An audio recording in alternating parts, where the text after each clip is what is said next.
ریما مستعان یعنی کن با جنازه کی دست دنیا رحمت خواتان لبیدراین 19 روز بسر کشتن مامۆستا هەشیار ئیسماعیل دا دەرباز دەدەن و ئێگرتووە ئیسلامیە کوردستان جی دەبێژیتن ji خوینا ئێک ئەندامێ خوا خۆش نابین ئەندامێکی ئەوێ لێژنا ئێگرتو پێکی ناین بۆ دیفچۆنا کەیسی مامۆستا هەشیار دەبێژیتن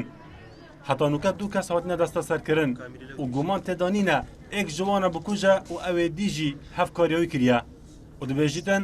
دگەل کەس و کارن بکوژدا ئاخفتینە و ئەوان jî دەخواست kiriye ئەوانە بدەنە دادگەهێ و بهێنە سزادان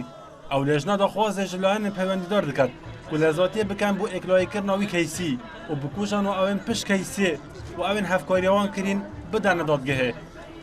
ئەوەی پێویست بۆ ئەنجامیاندا بۆ لەم ڕۆ بەدواوەش هەچی زووترە پەلەت بکرێت بۆی لە ماوەیەکی دیاریکراودا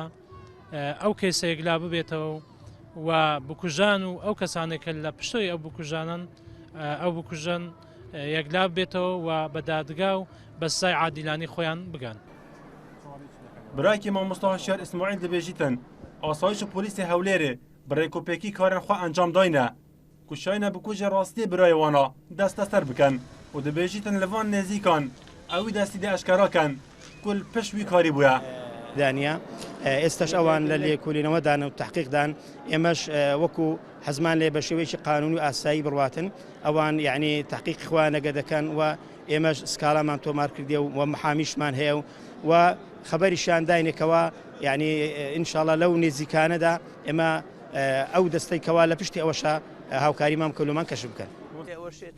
ڕۆژە شەمبی ئەمیندارێ گشتیە ئێگرتووە ئیسلامیە کوردستان ڕاگەهاند لە چاوەڕێن ئەو کەسن مامۆستا هەشیار تیرور کرین و ئەو کەسن لە پشت جی بگەهنە سزای کادۆتپەروەرانە و گوتی جی خوێنە هەشیار ئیسماعیل چ جارە بەلاش ناچیت و بچ ڕەنگێکێ معاملێ لەسەر وی کەیسی ناکەن.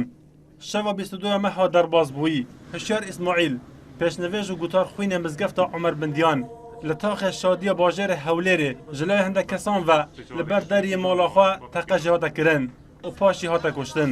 Eyas Abdullah NRT Hewlêr.